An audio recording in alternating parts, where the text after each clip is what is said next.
All right, here we go. We're back. Back with another one. A little holiday special. We just had Thanksgiving. My name's Derek. Come on with it. We got my boy Bryan from Grade 8. They brought me Rob's car, which used to be on a Holley, and now we're putting it on a Fueltech.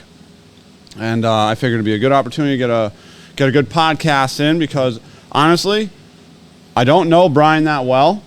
We've interacted a few times on the internet. He brought me Rob's car originally when it was on a Holley. We had a couple issues. We'll go over that in a second. And so I thought it would just be a great opportunity to actually get to know you, right? Yeah, we'll figure it out on camera. We know a lot of the same people. Yep. You know, we're from the same area. And, yeah. You know, where are you from? Originally from Newington, Connecticut. Oh, shit. Yeah. Where's your shop located now? Now I'm in Rhode Island. I do remember this. Yeah. Yep. Yeah. Before we get into that, so the last time we were on here, World Cup Finals with Travis. I'm gonna have Travis back because we skipped over all the cool shit that he does, but I'm gonna have him back on soon.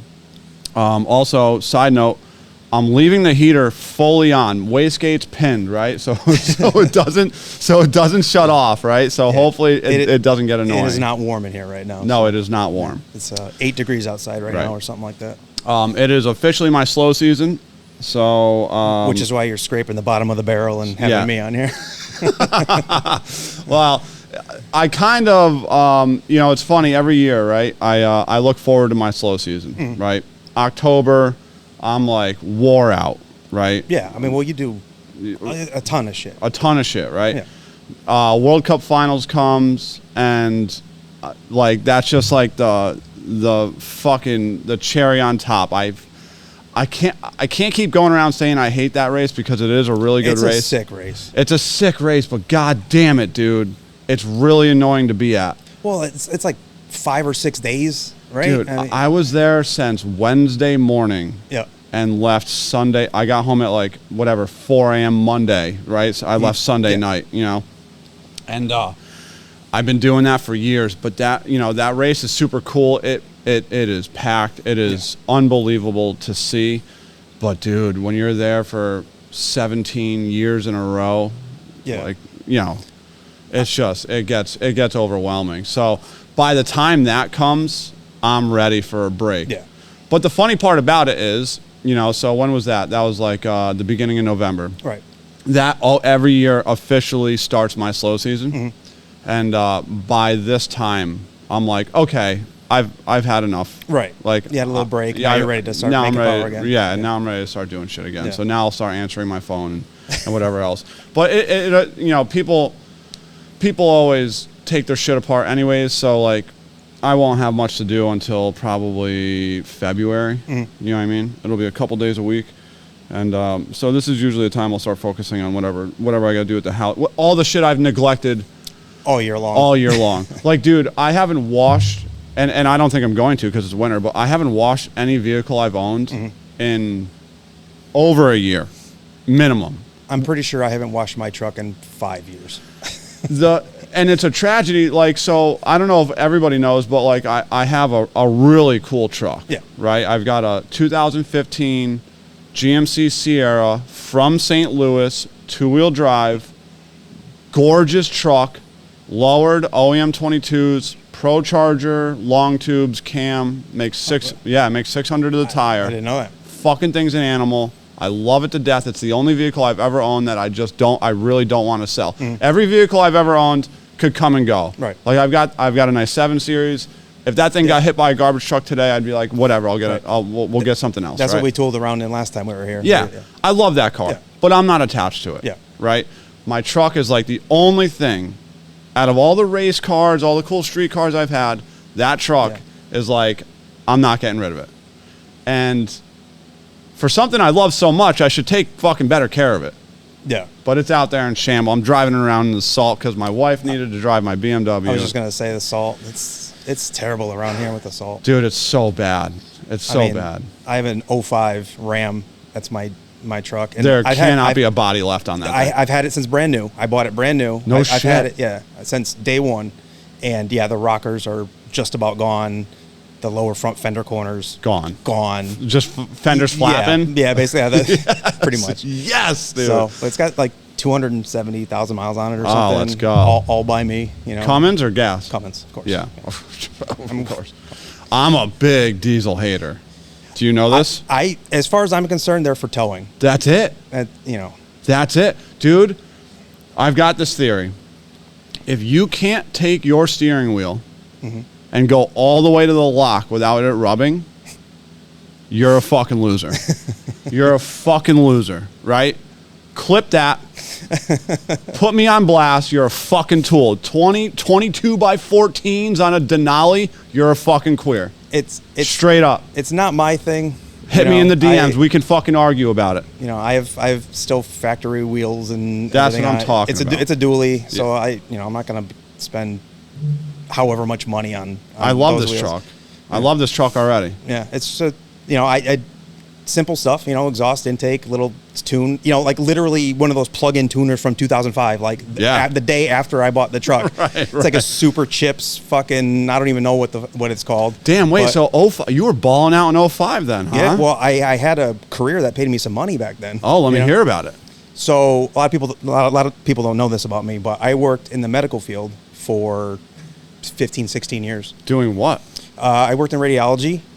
So CAT scans, X-rays, all that stuff. I worked in interventional radiology for a little bit. On like what side of it? Like patient care or like on the machines?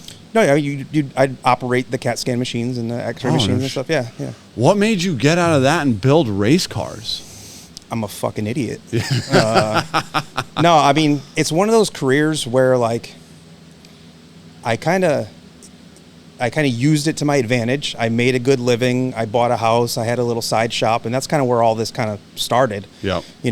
Started taking in side work and, getting better at fabrication and all this other stuff. And, I made enough money where I could buy new tools every now and then, learn a new skill and kind of keep adding and building up. And eventually just got to the point where some of the personalities you had to deal with and corporate shit. So I worked overnights for a decade in the emergency room at a hospital in Hartford. And,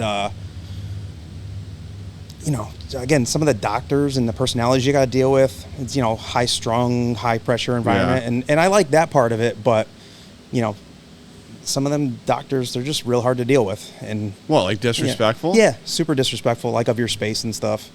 Of your space? Yeah, yeah. Because we'd have a little control room, where you have the leaded glass and you have the controls behind the leaded glass. Let me tell you something, buddy. I've had a lot of X-rays. Yeah, many. I'm good for about 3 or 4 a year. Yeah, yeah. So I'm familiar with your space. It's it was a level 1 trauma center, and we'd be doing CAT scans in the middle of the night, and usually on whether it was trauma patients, car accidents, motorcycle accidents, all this type of stuff.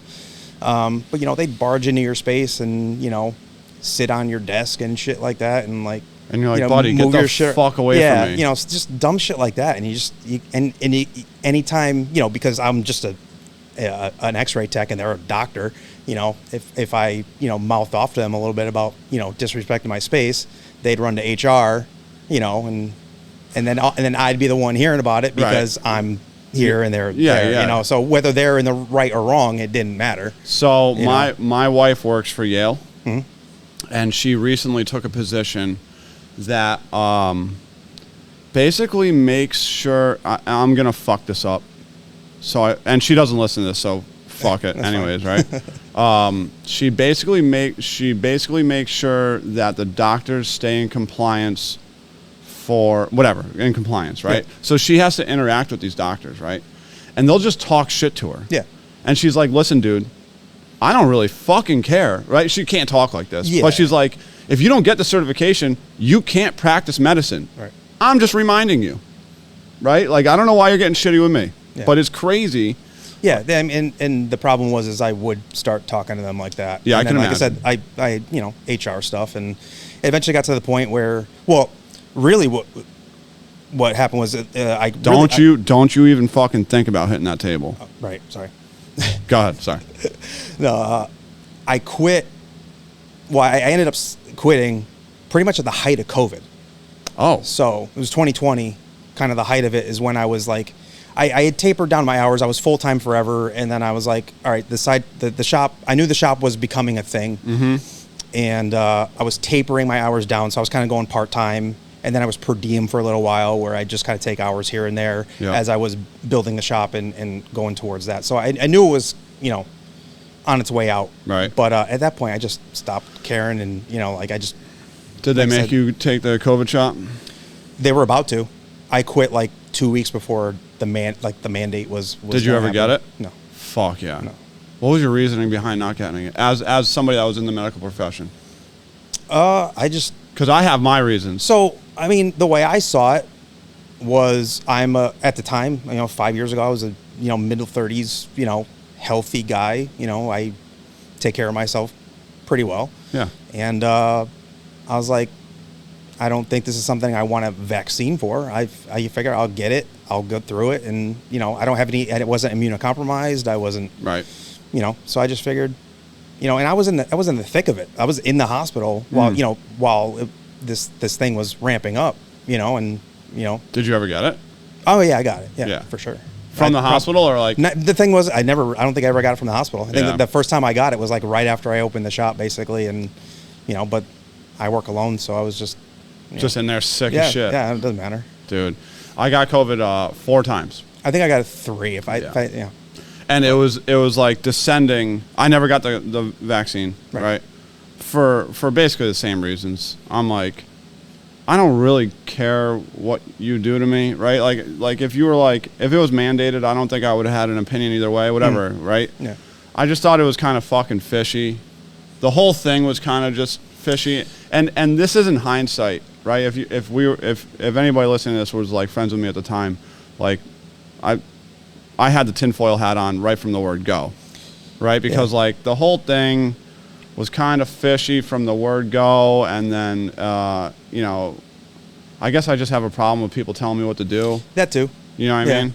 And then you know, especially the government. Yeah, I think specifically the government, to be honest with you, and it was a big thing in the household, and but you know, hindsight, I think we were fucking right. I'm pretty boys. Sure we were right. I think we were right. I mean, yeah, I don't regret not getting it. No, I don't either. I don't know if there's many people out there that, I don't know. I feel like it's died down on the whole thing, right? Like I don't think people really give a shit. I just remember, dude, not getting it. I'm talking to the boys behind the camera, like not getting it, like, and people like really judging you for it. So I was with my ex. We were together for about 5 years at the time, and it was like almost an ultimatum that she gave me to get it. And I somehow weaseled my way around it, and we lasted another couple of years. But yeah, and that had nothing to do with the breakup, right? Yeah, right. Right. Yeah. So it was a big talking point in my house also. Really, what it boiled down to for me was that if it was fine, my wife is fucking cool, right? She lets me, whatever, right? And but then they started talking about you would need it for traveling. Right. And for you, which is... For me, that was like, when COVID happened, racing took off. So I was working. I made the most money in my life during the shutdown. Right. Hands down, right? Because all these cars that were like a couple hours from being done or a couple grand away from being done, now all of a sudden they were getting these government checks. Yeah, and they had the time and they had the fucking time to work on it. So like all these like buttoned up projects started rushing in, and then all these guys that were like financially stable were just like, well, I'm not doing shit. Let's go fucking racing. Yeah. And I'm like, yeah, I'm with it. Yeah. And they were talking about doing the travel card or whatever. And I remember I had a friend, shout out to my boy that was going to help me out with this. He was going to get me a legitimate one. He was going to get me a legitimate one, like that was in the database without me ever having to get the shot. Right. And that is where it took a very dark turn between me and my wife. And she just didn't want to be a part of any illegal shit. Yeah. And I respect that. Yeah, yeah. Right? And I didn't end up getting it. I didn't end up needing it. Right. Right? But that was like, I remember having like multiple conversations. Like, I'm like, Jen, I am not getting this fucking shot. Yeah. And at that point, like the conspiracy theories were coming out. Yeah. And they were starting to maybe not look so conspiracy theory like. Yeah. They were kind of looking like there might funny be how that some works. truth to this. Yeah. And then I was convinced that I'm definitely not getting the shot. And but then it all went away. None of that shit fucking happened. Right? Like I think New York City got crazy with it. Yeah. About like, yeah, They're crazy with everything. They are crazy with everything. That whole time was wild. It's fucking weird. Yeah. Like looking back on it, like you see some of this shit. I feel you bad know, for like, the kids, dude. Yeah, you know. I had a great time. I Bro. was just building shit in the shop. Like nothing changed for me. There you know? were like, no fucking speed limits. I swear to God, if I were driving my car and I passed a cop and I was going under 100 miles an hour, You were good? I wasn't even lifting off the throttle. 98 miles an hour, I'm staying in it. And it was because there was nobody on the road. Yeah. Right? It was I remember the fucking day. What was it? It wasn't a ban. What did they call it when everybody was home? Whenever that got lifted. The shutdown? Or the shutdown, yeah, sorry. right. When the shutdown ended, like the government got on the TV and was like, the shutdown's over, hooray. Yeah. I remember that day how much traffic there was. And I just remember thinking to myself, I'm like, if you sat at home this whole time and this is your first time driving and you're going, damn, this traffic's crazy, you're the problem. Yeah. You're a part of the fucking problem because we were out there just wiling out, right? Just doing whatever we wanted, just getting COVID, making money, dude. Like I said, nothing changed for me. It was Nothing changed. Nothing changed. I didn't change a fucking thing I did. I went shopping. Yep. Whatever I had to do, I went and did. I wasn't fucking scared of, Nope. You got these fucking idiots in cars with their masks on in the cars and shit. Like, what a wild fucking time that was. Dude. Like, It was- one of the stupidest times of our life for sure. Yeah, I hope, whatever, dude. Nothing's going to happen. I'm a huge conspiracy theorist. There's a few that I buy into a little bit. I don't know if I actually am because I'm fucking kind of batting 1,000 on all this bullshit. I had my first child in 2023, and man, we're talking about some bullshit right now, right? And just like the COVID vaccine, and maybe the COVID vaccine opened my eyes to this. We gotta start talking about race cars. I was gonna soon. say we gotta get the race cars soon. I'm sure some people are not wanting to hear this shit. But. Yeah, you know what? Let's move on. All right, race cars. Let's move on. All right, so you were a tech in the medical field. Yep. You fucked it off during COVID, and that's when you opened Grade 8. That's when I opened full time. Yeah. I mean, I've been doing side jobs in my home shop. I had a nice little home shop Yep. that I would do some side work in, and like I said, just improving my skill set little by little. Like I said, buying a new tool every now and then and learning something new. Or like, I bought a lathe and a Bridgeport. I didn't know how to use a fucking lathe and a Bridgeport, but Sick. Just buy it. And with YouTube, you can fucking learn anything Dude, nowadays. YouTube's amazing. So was it Grade 8 from the word go? So it was actually originally Grade 8 cycle and speed because for about 10 years or so, I didn't touch race cars at all. I was doing motorcycle stuff. What kind of motorcycles? Like chopper stuff and You look like a motorcycle guy. Does he not look like a motorcycle guy? Ask what kind of motorcycle he had. What kind of motorcycle did you have? Well, I've had quite a few, but I mean, I used to, for drag racing, I had a 05 Gixxer that we raced all the time. Do you know that I hate motorcycles? Is this why you made me ask him? But I had some Harley stuff. I turbocharged a shovel head. Sick. So Did it make power? No, they didn't make any power. No. Harleys don't make any fucking power. Harleys are my next. If you think I hate diesel trucks, Yeah. Harleys. Harley people are the worst. No, I really, really like when they're like wheeling the Harleys. Yeah, no, I think that that's shit pretty is sick. so sick. That is like pretty sick. my buddies from East Coast and Gabe and Sal and all them, dude, they're wild on those things. But like, I don't see I ride dirt bikes a lot. Yeah. Right? Like Yeah. very often. Like hundreds of hours a year. And I don't see the appeal of just riding a Harley on the street normally. I do not. I think it's fucking lame as shit, dude. I don't know. I had that Gixxer for a few years, and that thing was I mean, it was dead reliable. Fine. Barely did anything to it. You know, like it was just lowered, extended, air shifted, And it probably ripped. it was a 750. Still has a stock air filter in it, and it went 980s. You know, which is not like, it's not fast, but like for a Gixxer 750 with nothing done to it. Do you think there's a market for me to tune street bikes? I don't know. Is it even worth getting into? Probably not. They're so fast stock now. Yeah, I don't. They're ridiculous. Yeah. I mean, like even in 05, they were. I mean, like the thousands, they made some serious power. You know. Yeah. And now they certainly haven't made less power. That's for Right, sure. But, right. So I mean, I don't know. Yeah, I don't know either. I had a buddy of mine that I actually ride dirt bikes with. He's got a turbo. Jason Lunati is his name. Do you know him? No. Oh, he's got some crazy turbo bike that he drag races. A couple of my buddies back in the day, like 2005, 2006, they had turbo boostas. Yeah. Which was kind of like our introduction into like turbo stuff. Yeah. Also, I know this has come up on your podcast before, but imports. I did start with imports. Who hasn't though? Right?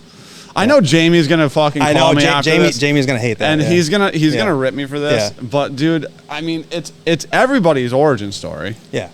So I mean, when I was 14, I bought the Chevelle that I actually still have to this day. That's a project of mine. Well, your Chevelle. 66. Oh, sick. So I'm building as a drag and drive car. Yeah. Twin turbo, big block. Oh, let's go. All the good stuff. Yeah. 25.3. You know, all that. So, but 4-length strut. no, well, factory. You know, still stock suspension, but Okay. I've done you know, like torque boxes and stuff like that, and it Yep. has adjustable stuff and still A-arm front suspension. So Why those things are full frame stock? Chevelles, yeah. Yeah. Yep. Yeah, I think I knew that actually. Yeah, they have the triangulated 4-link like a G-body or a Mustang. Oh, they do. Same type of deal, yeah. Yeah, I don't know. Now that I say that, I don't know if I've ever seen a stock Chevelle. I mean, no, I obviously have seen many stock Chevelles. I just Right. don't know if I've ever seen one like turbo. You know what I Yeah. mean? Like any Chevelle that I've come across has been a chassis car. You know yeah, what I mean? yeah. So I'm going to try and keep as much factory interior as possible. You know, all the dash and stuff, and I do have a containment seat for it. So Yep. just for I am going to street drive it. It is going to be a drag and drive deal. So I don't want the 25.3 bars on the side of my head. You know, Right. smacking my head off the side of the bar. So What transmission are you putting in it? 400. Yeah? Yeah. No lockup? No. You're going to drag and It's drive not. it? It's not going to make that much power. Well, I'm just saying for Yeah. drag and drive. Honestly, it's probably going to have like a 350 gear in it or something, or 355 gear. Why So don't it's you, like you know, I hate 4L80s, but why not do a 4L80? I already have 400 stuff. So Yeah. it's like Yeah. I'm not building it on a budget per se, but it's like if I have the stuff and like I'll just use it. Like it's gonna make, you know, maybe 1100, 1200 horsepower. OEM block? Yeah. Yeah. Yeah. For now, you GM know, performance block or like a factory block? it's like a factory LS7, so it was like a crate motor in the 90s. Oh, it was like okay. a replacement for like the LS6 stuff. Yeah. So, those are good motors. They're super good Was motors. that Yeah. Gen 4? Yeah. Yeah. Yep. Yeah, I think those are pretty strong. Yeah. It's like I think like 11 8-to-1 compression or something like that, and I'm just gonna throw a little boost on it and see what happens. Cast iron cylinder heads? No, I have some AFR heads for it. Oh, you're dialed. Dude, Yeah, it'll make but- fucking 1,108 pounds of boost. That's what I mean. Like, Yeah. but I'm not. You know, I On have pump gas. I have little like 72, 73 Borgs. Yeah. You know, That's too small. build wheel bores. Nah, that'll be fine. That's way too Nah, small. That'll be fine. It's going to blow it up. Nah. It's going to put a bunch of back That'll be pressure in all right. it and fucking torch it. I don't have the exhaust housings for it yet, so I was just gonna get some bigger housings and fucking. The wheel is going to be your issue. How many cubic inch? It's a 454. Oh, all right. So yeah. it's still kind of small. It's not like I got a buddy with a you know 500. We actually did a drag week with it recently. Yeah. He's got let's think it's a 509-inch big block with twin like S400 chassis 76s, and that thing made I think 1050 on like 8 pounds of boost and Yeah. pump gas. Yeah, and big- that thing is a fucking riot. Big blocks are so sick. I love big blocks. They're the so good. LSs are pretty stupid. Yeah, they are. LSs, and I've said this a million times, right? You know, LSs got ruined by the people building them. And we had a conversation off camera about that exact situation. I didn't talk about that knowing we were going to talk about this, but yeah, I feel like when you're talking about small block Chevys, small block Fords, big block Chevys, right? Like there's nothing stock in them, right? When you build them, right? So that means that before you even purchase a single part, it has to be, and I assume this is where the term came from. It's got to be blueprinted. It's got to be a well thought out piece. Ideally, right? 90% of them are. Yeah. Like, it's hard to find a really bad small block Ford. As a Chevy guy, it pains me to say this. I fucking love small block Fords. Dude, who doesn't love small block Fords? For my money, the best sounding motor on the fucking planet. There's no doubt about it. And I'm saying this on a fucking podcast. And getting heckled over there. It pains me to say it. Dude, but small block Fords are the best small blocks. But my point is like, right from the word go, they got to be well thought out. Yeah. Right? The valve train geometry, all the stuff. The cylinder heads, the intake manifolds. Sure. You know, it's not just drop it on. It's gonna fit. It's not gonna fit. Right. It's got to be figured out before you even buy the parts. Right. So with that, you got like high quality, like well thought out engines. Right. The LSs, I feel like there are some guys out there that build unbelievable. A good engine builder will build a good engine regardless. Whatever it is. Yeah, it doesn't matter, right? But like the LS stuff, like a lot of these guys cut their teeth on being able to take a stock block and just buying a whatever cylinder head and putting it on, and the valve train geometry works. It's still a hydraulic roller, bing, bam, boom, BTR spring package, rev the thing to 9,800 and makes 65,000 horsepower, right? And it's kind of the easy button, you know. It is. But now I feel like that the LS, like now everything is so fast that now it matters. Mm. Like back when like 1,200 horsepower was like the normal higher end of LSs, that shit worked, right? Because LSs are a good engine and they have a good architect, right? Yeah.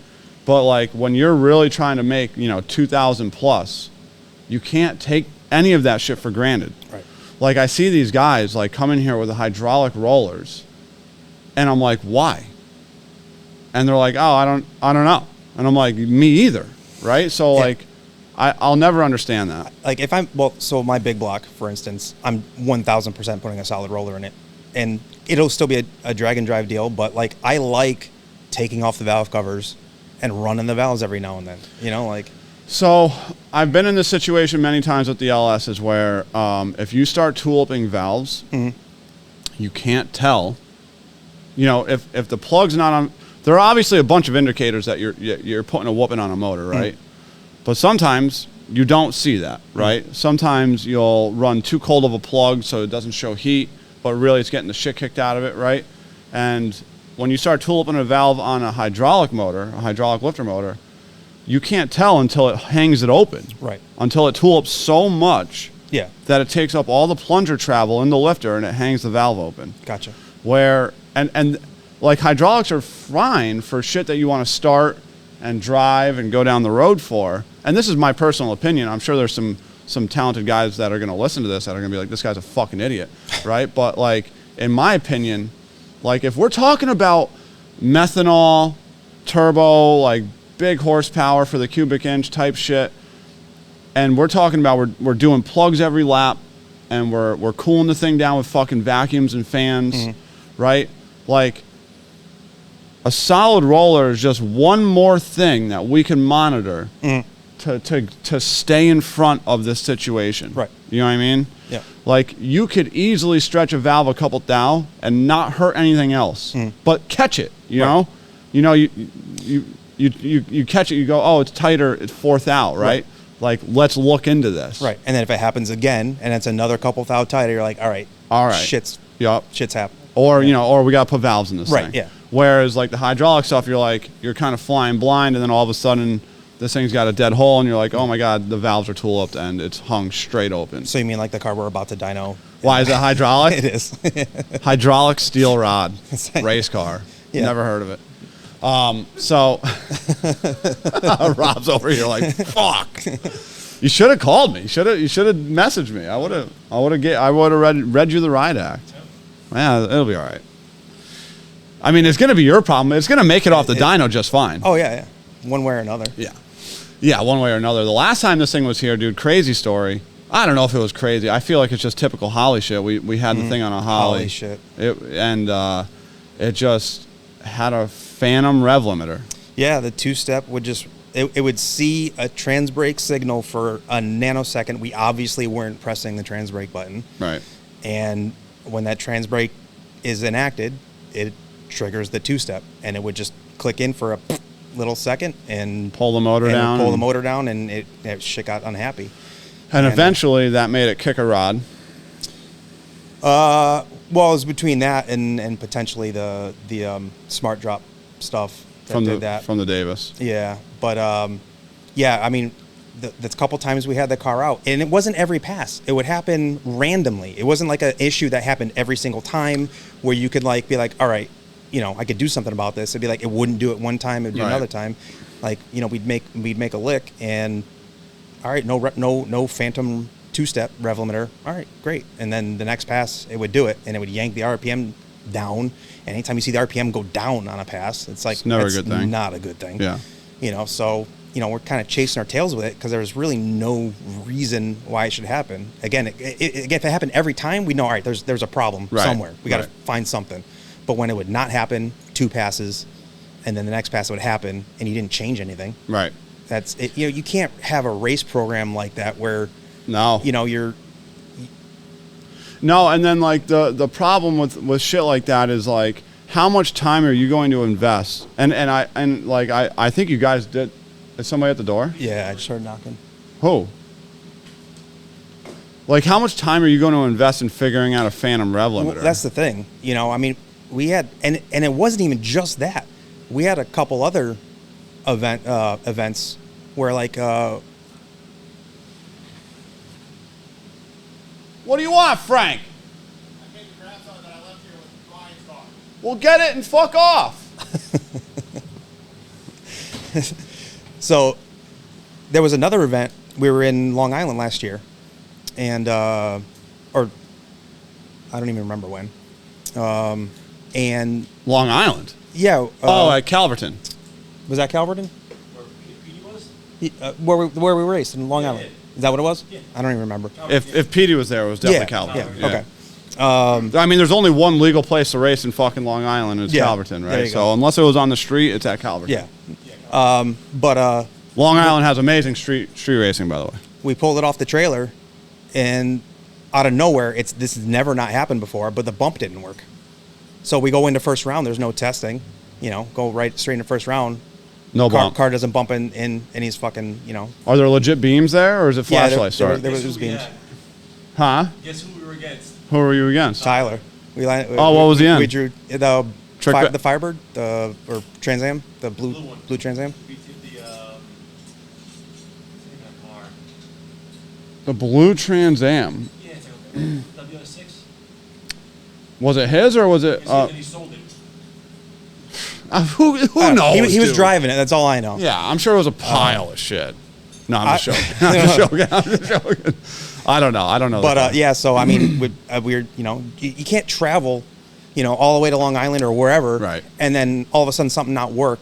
You know, there was no reason why it shouldn't have worked. Nothing. We didn't change anything. Right. And just all of a sudden, so it's like little shit like that. Yeah, and like, you know, at some point, like you can, you know, try to fix it a couple times, give it a good effort, but at some point, like and so like when they showed up, they're like, we put Fueltech on it, just like you'd want, and I'm like, I never asked them to put it on Fueltech, right? Like I advocated for. But my point is like, no, you'll tune whatever. I'll tune whatever. You don't give a shit. I really don't care, right?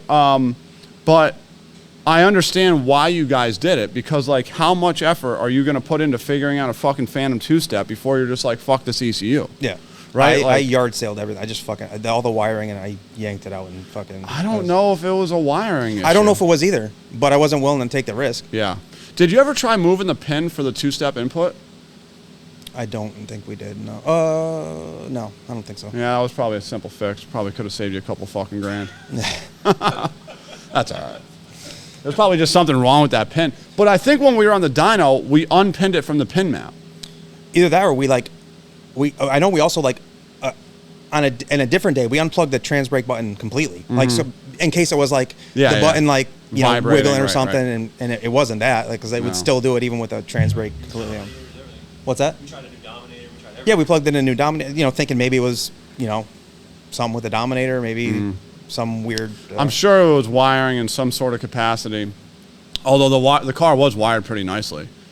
So, like, I don't... It was done okay, yeah. But I'm saying, like... nothing wrong with it. Yeah, it was I don't think just, there's anything wrong with it. So, yeah, I don't know. That's one of those issues where you got to bail on it. But now it's here on Fueltech. And they shit a rod out of it because, from the smart drop. And I don't think that's really an issue. Like, I'm not going to sit here and fucking talk shit on the Davis stuff, right? Because I think... No, Davis... I mean, Shannon, anytime I had any dealings with him, he was fucking... Yeah, his stuff... Great dude. And I honestly think it was the Holley, the integration with the Holley. That something was wrong with the Holley. I don't know what it was. I'm not a fucking... Because it was randomly doing the cylinder smart drop. Yeah, and we'd have smart drop disabled in the Davis. And, like, we made a hit out in front of the shop, and the pass went fine. And then he was rolling back to the trailer, just idling back to the trailer. Thing sounded like a fucking Subaru.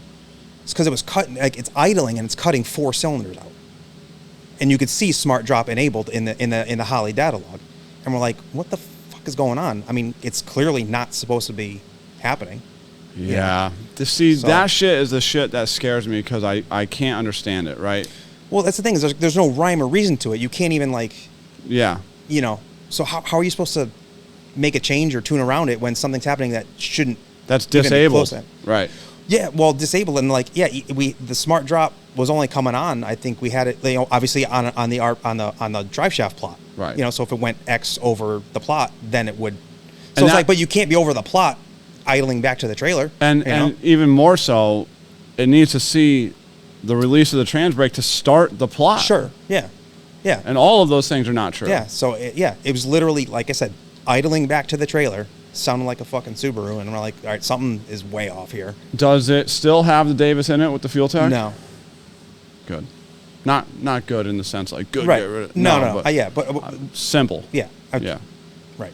Yeah, because I think the Davis does a much better job than the Fueltech and the Holley factory traction control. Mm-hmm. But way more data points. Way more data points. Like infinite more. So from what I understand, the reason that you could put a 32 magnet collar on everything, but from what I gather, it's a really fast frequency for an ECU to read. Mm-hmm. That's not a crank input, like the crankshaft speed. But the Davis is able to allocate all of its resources to do just that. Right. Right. So it makes a lot of sense. And I think when they work extremely well.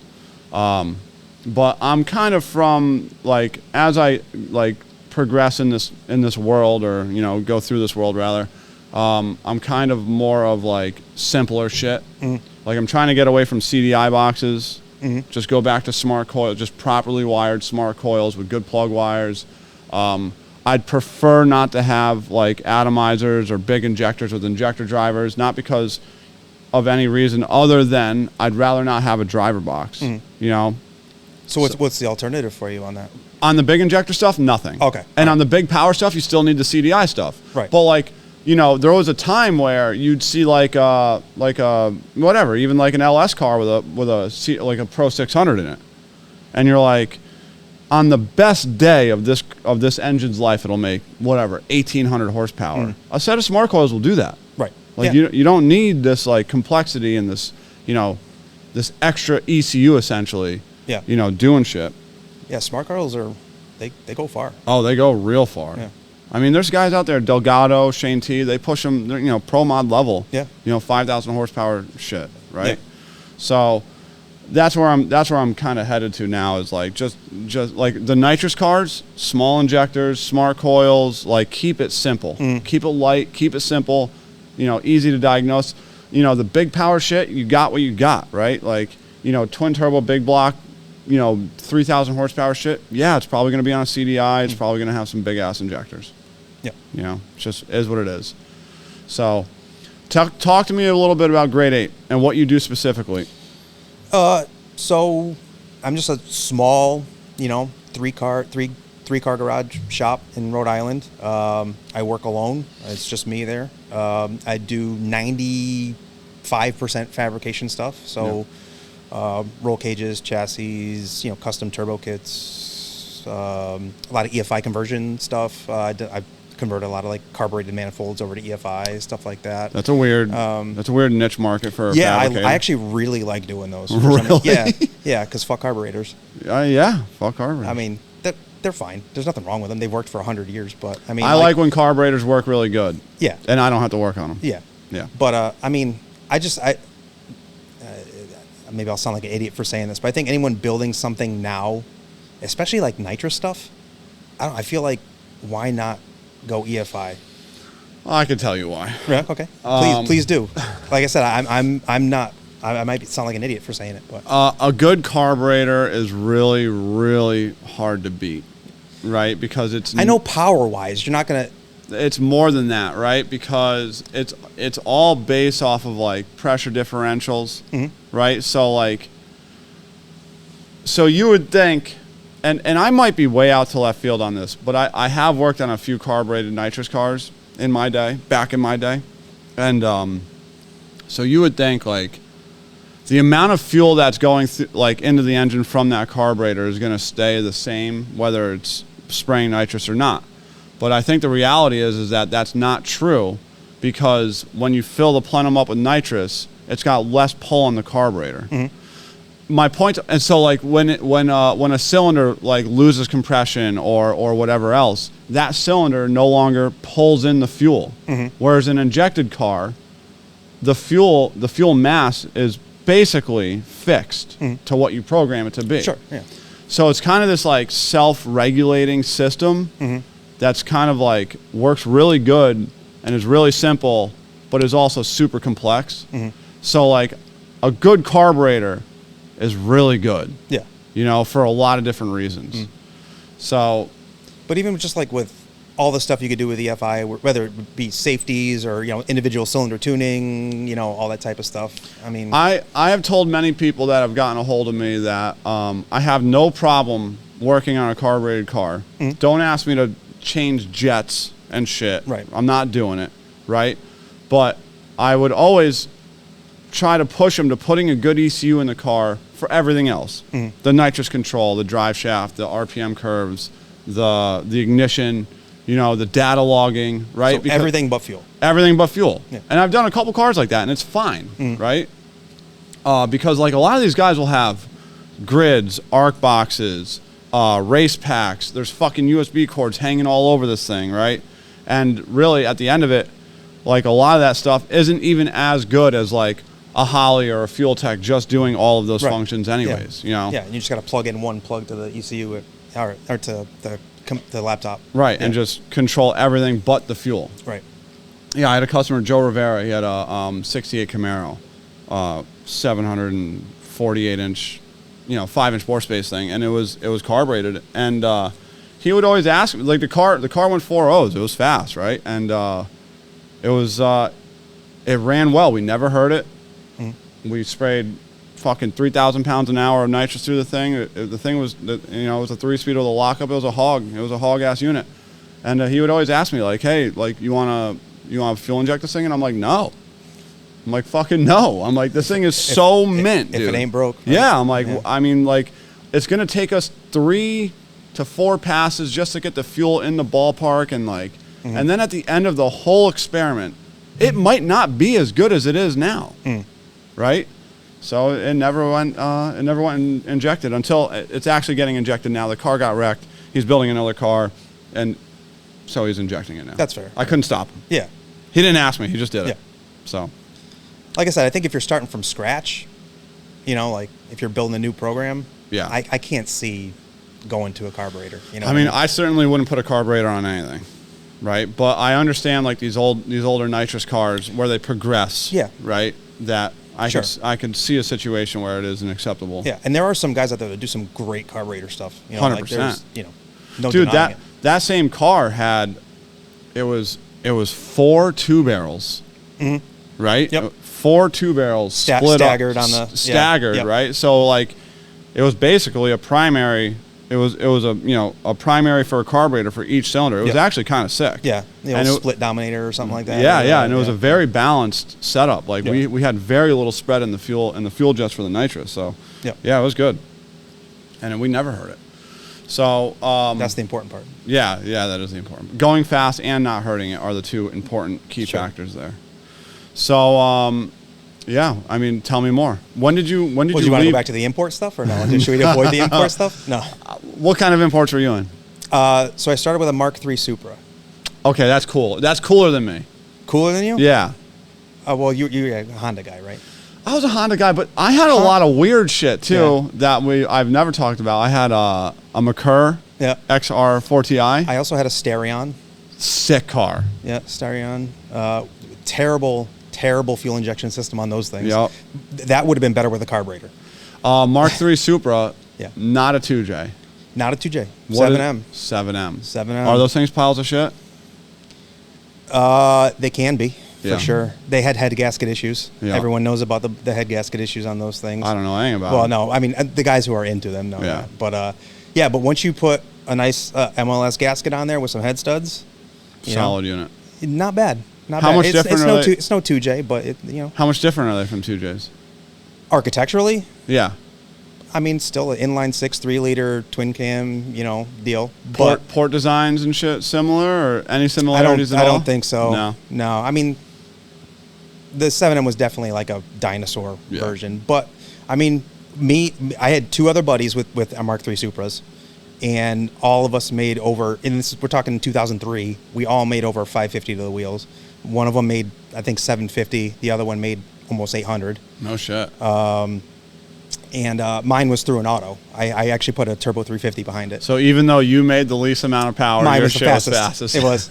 It went, and like I said, in 2003, it went mid 10s. No shit. 1050s. On Yeah. pump gas? No, not pump gas. Oh.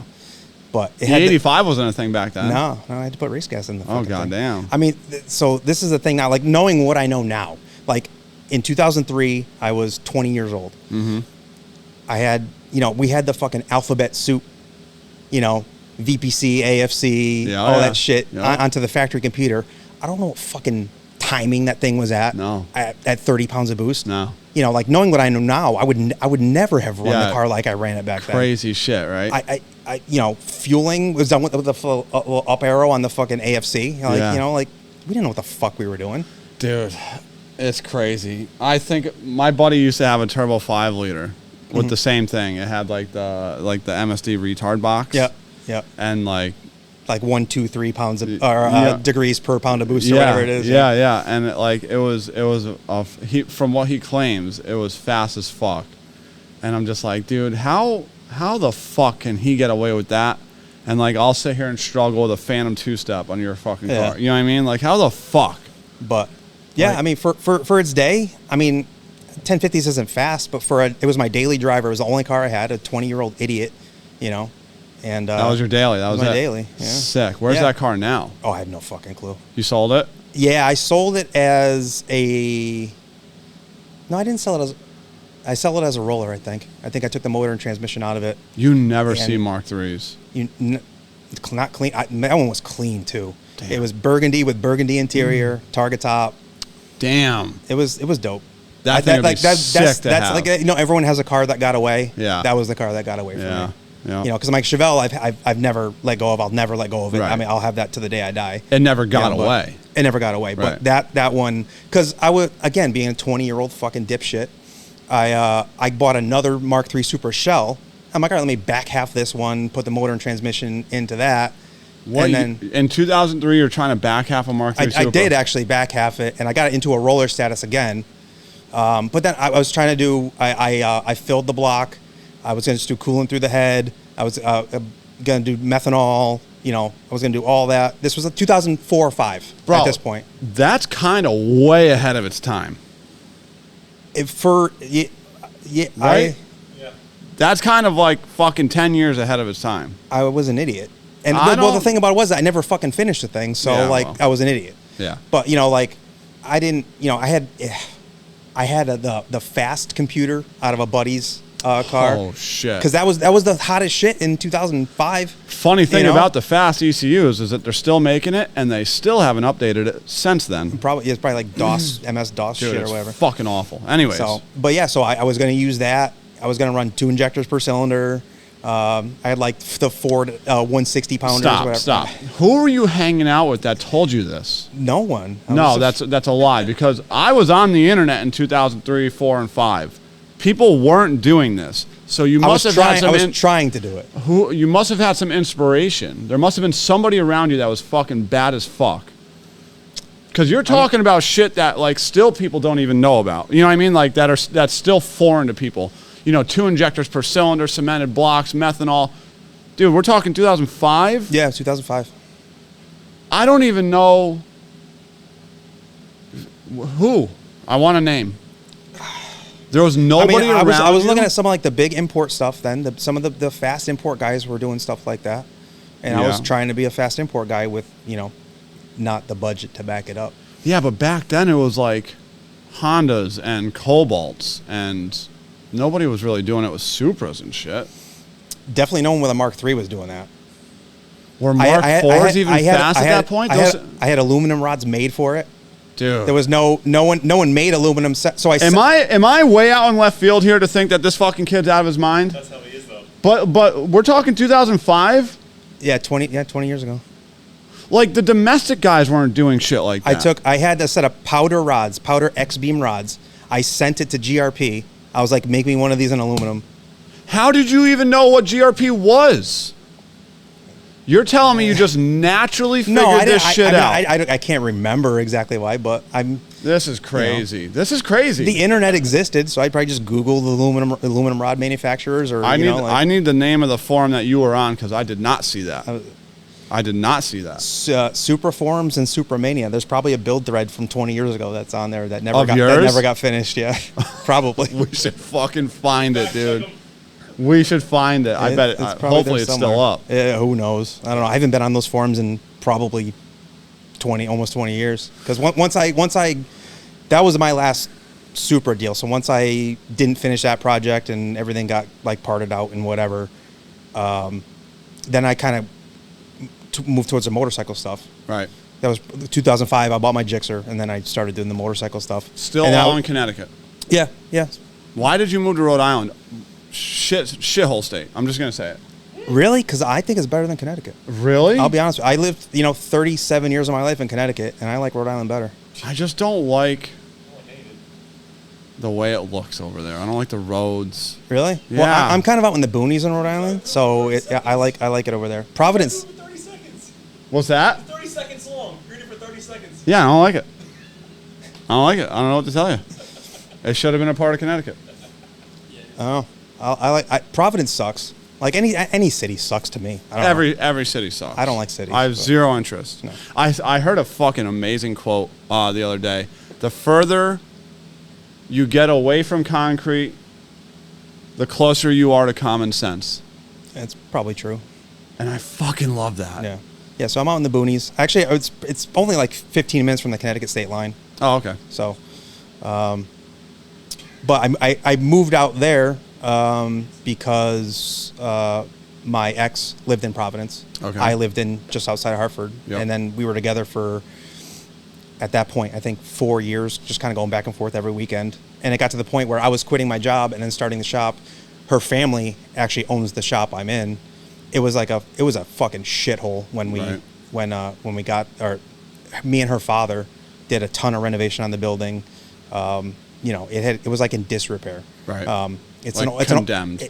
Basically. I mean, Yeah. it was an issue. There was an issue with the building with taxes, so it just kind of sat dormant for a while. Right. He ended up kind of, footing the bill on the taxes and stuff, and actually footed the bill on the renovation of the building. Sick.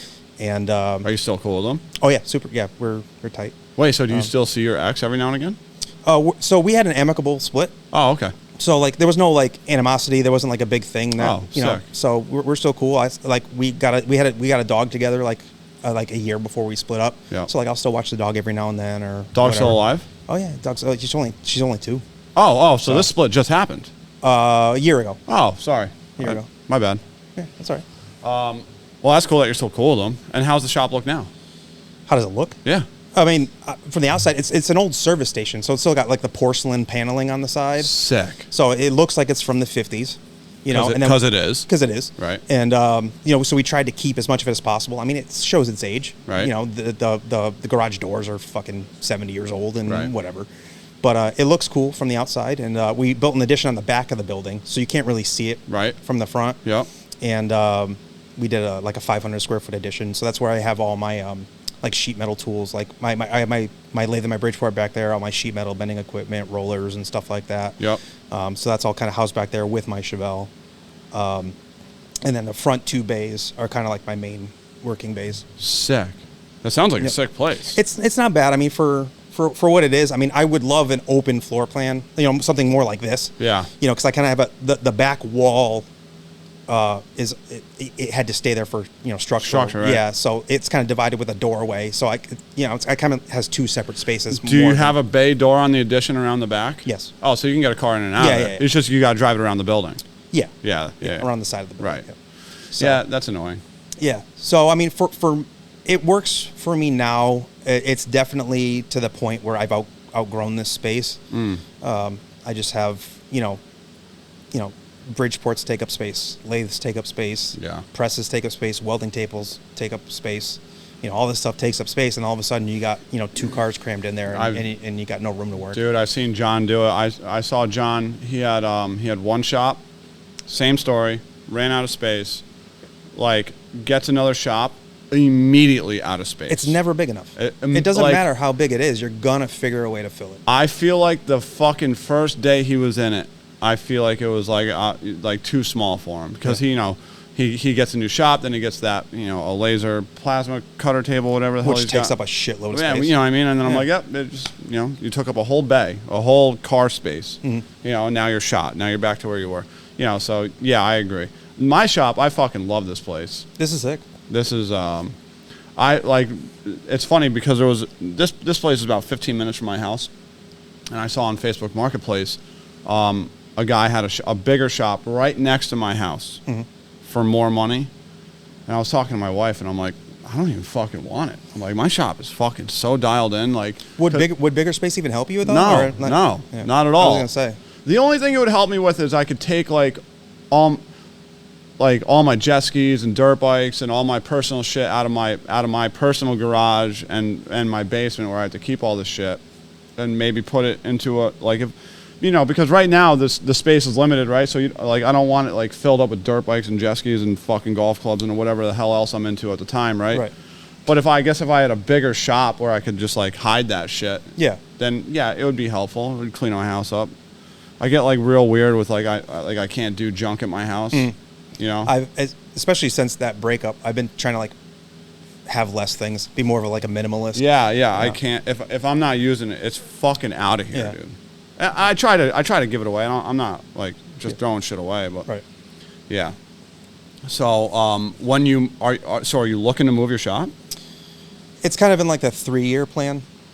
Because like I said, it works for me now. I don't know if I want to yet buy a property and build a shop on it, or if I want to keep renting or what. I haven't quite decided on that. I've looked into the commercial property thing, and I'm completely uneducated in it. Well, me too. Right. Yeah. But it really makes 0.0% sense if you're operating in it. Because it's not going to generate you any income, and you're on the hook for fucking everything. Yeah. It's yours, right? So if this roof caves in, I'm going to walk out that door, and I'm going to call my landlord, and I'm going to say, hey, man, your fucking roof's caved in, fucking dude. roof's in, bro, and all my shit's fucked, so we're going to have to figure that out. Right. You know what I mean? Right.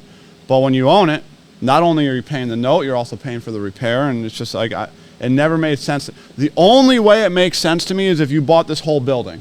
Well, I was going to say, if you make it big enough where you can, divide it up a little bit and then rent part of it out or something like that. But then it's a ton of... Oh, I bet you this building, just this one building, it's got to be $1 million. Oh, I would bet, yeah. You know what I mean? So Especially around here. I'm saying just this whole strip, right? Yeah. I'm not even saying the adjacent buildings. I'm Right, saying just this yeah. one, which you But- couldn't buy because it's a part of this massive property, right? Was there six units on this or something like that? Or 7 units? 6 sounds Yeah. right. 6 sounds right. Yeah, Yeah. it's probably, I would bet. So I've looked into it before, and it's you either got to come out of pocket absolute astronomical money for the down payment for a commercial loan. Right. And then hope you can get renters in there, and then hope they're not fucking pouring drain oil down the fucking drains and shit. Yeah. Like, it's just it.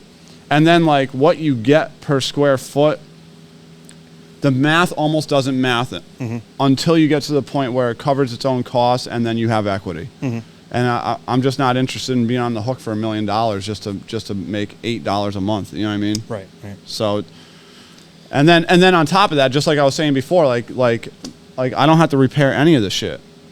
Right.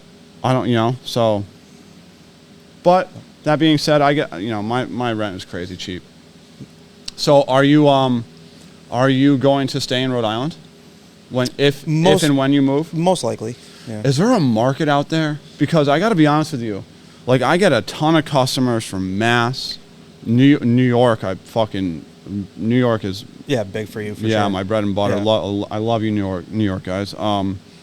Like, all surrounding, right? But not really Rhode Island. Most of my customers, I think, are from Mass. Yeah. What's that? I'm the only idiot from Rhode Island. You're from Rhode Island? Born and raised? No. Oh. Where are you from? Dirty Jersey. Ah, that makes sense. That fucking makes sense. It does make sense. He says he's from Jersey, and it all clicked when he said it. I mean, I do have some guys from Rhode Island, but I think most are from Mass, probably. Yeah, Western Mass. Yeah. Right. No, East- like yeah, Eastern Mass, Yeah, Cape Eastern Cod Mass. area and all that shit. yeah, like all that, like Taunton area, stuff like right. that. Oh yeah, Taunton. How far is that from you? About an hour or so. Yeah. Well, that's good. Fucking and what's your main deal? I know you said you're really cutting your teeth on the EFI conversion, but what? Well, so I've had quite a few of those. Like, I've even had like some manifolds sent in from out of state. You know, like who knows where. Well, like so you're doing like injector location and all that. Yeah, like all the fuel rails and drilling for the bungs. And so you're not just slapping a sniper EFI on the top of these things. No. Yeah, like you're full, doing like, proper conversions. Yeah, port injection. Yeah, Got it. Yeah, I've done those for, I don't know, probably done a dozen of those or something like that. Oh, cool. Yeah, so that's kind of fun. But yeah, it's any type of fabrication. Like I'll get guys local with like tractors and shit that need stuff welded. Right. You know, not the stuff I really want to do, but it pays the bills. You know, so but probably better. I mean, if I was smart, I would do more of that shit than race car stuff. I've heard that a lot. Yeah, like, I'm not smart. So. Equipment fabrication is like yes, is the dudes move. that need their shit today to make money. Right. You know, like they want their stuff done. They'll pay whatever it takes to get it done. They want it right. Yeah. And they want it right now. And they need it right now. Yeah. Yeah. So I mean, is there something that you specifically like to do? Like, do you like building whole chassis? I know a lot of guys don't. I don't. Yeah. I don't. It's so much. Have you ever done it? Yeah. Yeah. I got a couple cars in the shop now. One's a 25.3 Cutlass, and one is a 25.5 78 or 79 Firebird. You know, the big jobs for me is because I'm just one guy. Mm-hmm. It's really tough to do those complete jobs where you're, you know, cutting the car rocker to rocker, and then, you know, doing a full 25 whatever chassis in it, and then you got to tin the thing, and then you got to, you know, it never ends. Well, yeah. Again, it's just one of those things where, being one guy, you know, yeah, I want to get that stuff done and do those bigger projects, but like, you kind of need the smaller stuff to kind of pay the bills along the way. You know, the big stuff, it's maybe it's just me. You know, I'm not much of a business guy. You know, Right. like, but Most fabrication guys are not. Yeah, you know, and I would say most race car guys are not. Yeah. But just, you know, it's hard to justify charging people like the actual amount of hours you have into one of those like big builds, you know, because you got hundreds and hundreds of hours into it. Of just little bullshit. Yeah, you know, little brackets here, little brackets there, mounting this, mounting that, you know. So I'm on both sides of it, right? So John Little's Race Innovations, he's my oldest, him and Noah are my oldest friends, right? So I have a front row seat to it, right? Yeah, he's a good dude. I haven't met him like face to face, but we've like bullshitted like in text, or not text, well, like messages and stuff. And yeah, he's the man. Awesome dude. Yeah, from what I can tell. A fucking sweetheart. We used to call him, for years we called him Cupcake. But like, I see it both sides, right? And like, my problem, where it gets tricky is like, okay, you're building a set of zoomies for the first time, right? So like your hours are going to be massively inflated, right? Now I get you don't work for free. I don't think anybody should work for free. But I also understand that this customer could have gone to a guy that's built 1 million zoomies. Right. And he could have had them done. And I'm making up hours. I have no idea how long zoomies take to make. But instead of it takes you 30 hours, it takes him 10. Right. Right? So like, how do you balance that? And how, okay, that's actually a legitimate question to you. How do you do that? Like, because you're basically charging this guy for your learning process. Yeah, which I so what's that? So I generally I don't charge people enough is really what it comes down to. You just get I will usually end up eating it. Yeah. You know. And if so what, you look at it, you say, I got 30 hours in these zoomies, that's absurd. And I don't know if that's absurd, so fuck off with the bullshit. Right? It's not absurd. Okay, so yeah, like I got 30 Especially hours. If it's on a complicated chassis where you got to make a couple bends. Listen, I know like zoomies on Mustangs are Yeah. like the hardest thing to do because you got to like stack, you got to come out, stack them on top of each other, then flare them back and then out. flare them back out, right? But I'm just saying, let's say a pro mod, right? And maybe zoomies is a bad example, right? And you're like, oh, I got 30 hours into this. That's fucking ridiculous. Are you just like, all right, I'm just going to charge them 10 hours? I mean, I don't think I would go that. I wouldn't beat myself up that much. Right. But you know, I would be like, all right, well, what would if I used it as a learning process? I'd be like, all right, what would someone who has done this a bunch of times? You know what I mean? Like, I'm laughing because in my mind, like, and I say this to myself all the time, like I'll do something and I'll be like, all right, what would an actual professional do in this situation? Pretty much, yeah. So like, you know, a lot of times I'll have X amount of hours into something, and if I charge half of them, I'm probably lucky. Damn, dude. Yeah. And I'm probably, like I said, I'm probably cutting myself short. I'm probably, you know, I should be better about that. But it seems like 9 times out of 10, I'm charging, you know, half of what I should charge. I'll give you this piece of advice from working with these better off clients so much, right? Because like I'm in this weird position as a tuner, right? My price is fixed. You know what you're getting yourself into when you fucking walk through the door. When you fly me out somewhere, you know what you're getting. Yeah. So like, and also because of my position, I'm more managing these cars, right? So I end up with these relationship with these car owners where like I'm a part of a lot of the decision making, and that clearly rolls into budget, right? And like I'll tell you, most of these guys, like an honest conversation with them, like you look at this bill and you're like, and I'm going to use the 30 and the 10 hour example, right, with the zoomies, right? Like you look at this bill for 30 hours for these zoomies and you're like, I know this is fucking ridiculous, right?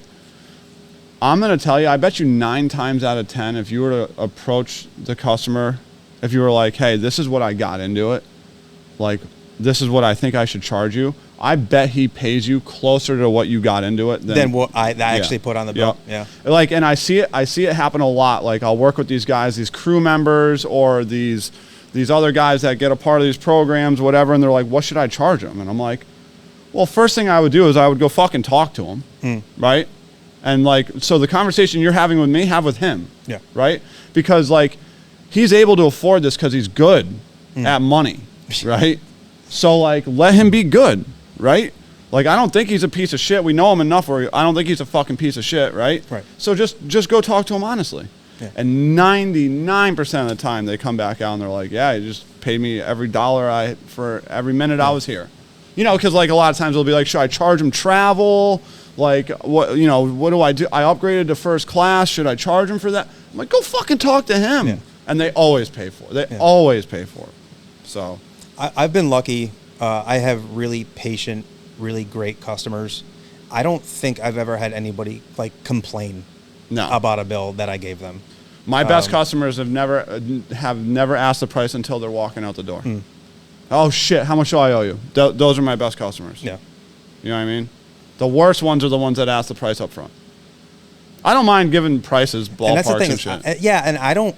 That's one of those things I don't really do. I don't really give quotes. Right. Like, it's time plus materials, and like I said, usually I cut you a big break on the time. Right. You know? So, like, as a consumer, like, when I, like sometimes I'll, whatever, for anything in life, you know, I got windows put in my house, Mm-hmm. and I'm like, again, I'm not trying to nickel and dime you on anything, Mm-hmm. right? These window guys, I get it. We're all trying to eat here. I'm trying to pay fair market value, right? Yeah. I'm just like, buddy, just what, like, is it Yeah. like $8,000 or like 80 grand? Yeah, just a somewhat ballpark. Just get me in a fucking Yeah. a zone, and they're like, no, it'll be like 20 grand, and I'm like, okay, Yeah, at least like, yeah, I got a somewhat idea right, of what's going on. Like, I don't want to Yeah. get handed a bill and it's like $223,000. I'm like, I can't pay this. You know what I mean? I mean, the thing that's different with the race car stuff is like you need windows. Like, you don't need a race car. Yeah, You know what I mean? 100%. Like, there are guys, you know, it's their fucking play money. Yeah. You know, and then you hand them a bill, you know, for whatever, and, you know, they're like, oh, man. You know, I don't know. Yeah. You know, but like, and that's like the last thing I want. I'm gonna tell you another pro tip that I learned from COVID. Right, race car guys are essentially drug addicts, in the sense that Yeah. a reasonable human being would be like, oh shit, like I gotta pay for oil for my house, so I can't put the fiberglass front end on my car. This is true. Most race car guys are like, I'll figure it the fuck Yeah. out. We're doing both. Instead. What's that? I'll put diesel in my old tank. Yeah, yeah, exactly. Yeah. So Yeah, this is why I keep the shop at 53 degrees, so that way I can buy a couple more parts for my car at the end of the month. exactly, dude. So yeah, I mean, we're all degenerates in this Yeah. deal. You know? Yeah, that's funny. All right, well, we've been at it for an hour and 10, so let's get the Okay. fuck out of here. All right. We actually have to. We didn't even tune the car. No, we got to we didn't even get the car to the trailer yet. We didn't even get the car out of the trailer. I pulled up and I'm like, I don't even want to see this bullshit right now. Let's go inside and turn the heat on. They're like, all right, let's go. We got to see if this thing fucking starts in 10-degree weather. It's definitely not going to start in 10 degrees. Does it have a primer pump? No. No, it's not going to start. What the? We got brake cleaner. We'll see. Yeah, it'll start with brake cleaner. We'll get it fired up. We'll roll it in here and we'll get it warmed up. Like, I know you already put it on the chip and, Yeah. and have it idling and stuff. So like, it obviously doesn't have a fucking dead miss, Right. So like, I think we're pretty safe to bolt the thing up to the dyno. So we'll push it in, we'll bolt it up, we'll let it get warmed up, and then I'm sure it'll fire right up. From what I remember, that car started pretty well, right, with the mechanical on it. Yeah, well, I mean, with the Holley, we had an advanced table set up for, you know, under X fuel pressure to have Right. X more Right. fueling. Yeah. But And you guys have no experience with Fueltech? I mean, I went to actually the Fueltech 5-day deal. Oh shit! Oh, Yeah. I have many questions. Oh, you do? We're not. Oh, we're not over. done. We're not done. All right, all right. When are we gonna sprinkle that Keep nugget it in? rolling. Yeah. So I mean, it was Is that phone still going? Yeah. yeah. So I did that. It was 2 years ago. So I went down to the Fueltech headquarters and did their 5-day Yep. course, which was good overall, really good. Was it good? Yeah. Yeah. I mean, they kind of started with some like super basic stuff, which is fine, you know. So but, explain to me the layout. 5 days, You're right. So, 8 hours each day. Yep. Lunch included. Lunch included. Yep. So you start at 9 a.m. I think it was something like that, either something 8 or like 9. that, Yeah. Right. How many guys in the class? I believe there was probably in the neighborhood of 20 or so Okay. in the class. Big screen on the front. Big screen, yeah, big projector screen. You have your own laptop. We have our own laptops. Yep. Yep. Yep. And then who's teaching the class? Eduardo was Okay. doing most of the teaching, I believe, most of the days. Okay. And when you walk in there, the first 2 days are like, It's here's mostly how you. wiring principles, from what I remember. So like how does a relay work? You know, like stuff like that. Which makes all the difference. Yeah, I mean, because even if you know, there were guys that probably never touched a wire in their Right. life, you know, 100%. you know, and even I, you know, even though I knew a lot of the basic wiring stuff, you know, I still learned Yeah. quite a bit on that stuff. 100%. So yeah, I think the first 2 days or so were basically wiring principles, you know, like grounding stuff, you know, Yeah. like proper ways to ground. And then I think on day 3 is when we started getting into like, you know, crank triggers and like RPM signals and stuff like that, Hall effect versus VR sensors. Stuff like that, and then started going through the Fueltech software and like how to start setting things up for your particular application, whether you have a factory crank trigger, a factory cam style trigger, or if Right. you got aftermarket Hall stuff or whatever. So are they going around the class asking? I mean, you can always ask a question at Like, any hey, point I and be got- like, "Hey, I got X. Like, what is that considered in the software?" Got it. You know, Got it. You know, a lot of guys had some like factory stuff. There were some like bike guys and Hayabusa, you know, stuff. A lot of guys are using Fueltech on Yeah, a lot Hayabusas of and guys. It stuff. seems like. Yep. But you know, and then there was a lot. You know, there was nitrous guys, turbo guys. There was a little bit of everything. There was Yep. a dude there from Europe that had a fucking like Top Fuel Harley or some shit like that. Oh, sick. So yeah, there was kind of a cool mix of guys in here. By the end of it, what were they teaching you? Last day, last hour, like how So high level are the we? last day we were actually on the dyno with one of the vehicles. Now I'd seen from other classes, you know, they may have like a fucking pro mod, like a 5,000 horsepower pro mod on the dyno. You know, and they're just, you know, Yeah, making rips with yeah, it. making rips on that. Unfortunately for me, it was like a NA Silverado or something like that on there. I think it was actually Eduardo's truck. Yep. You know, but it was the cool part about his truck is I think he had like a 6 or an 8 speed in it like that, and it was all the solenoids in the transmission were controlled by the fuel Oh, tech. sick. So it was kind of neat to see that stuff. It was a Right. little different. Yep. You know, I thought it would have been cooler to see a 5,000 horsepower pro mod, but Right. you know, So I'm not complaining. The reason I'm asking is because I've been slowly putting together, putting on a class in here, right? And I've reached out to a couple people, and I'm just trying to like gauge what I want to do, right? Because like you nailed it, right? Like you really do need 5 days, right? I mean, and we didn't even like. But I can't we barely do that. scratched the surface, honestly. And I can't do that, Right. right? I mean, I can, I guess, but like, it would just be a really hard investment up front to do that.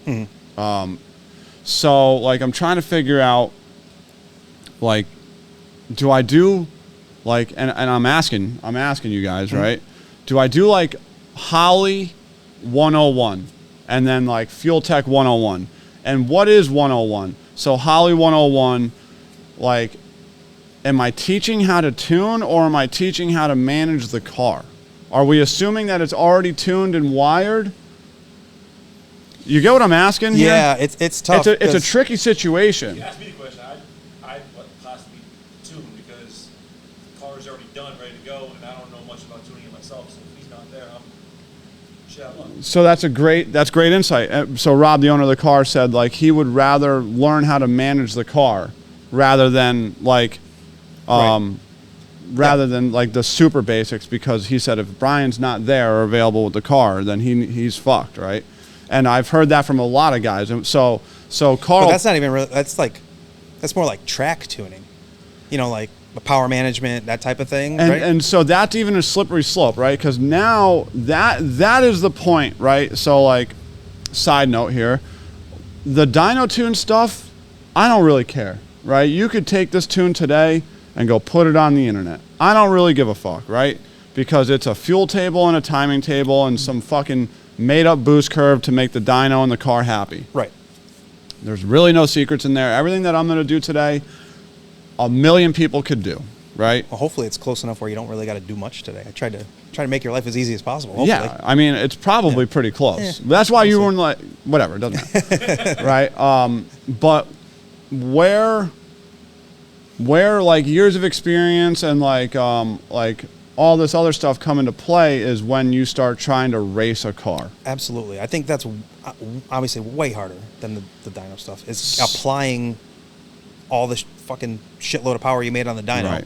So for me to teach people how to, you know, when and where to move weight, or how much front end travel to have, or when we should start looking at a 4-link change, or like all of this shit that we do when we're at the racetrack that people pay me and fly me around to do, right? Like, should I be teaching that shit? Is that what you're even asking for? Or are you asking mainly like, how do I work the boost controller? How do I download data logs? Like, is that the level of shit? Or are you asking me like, hey, when should I put 30 pounds on the nose of this thing? Like track stuff, like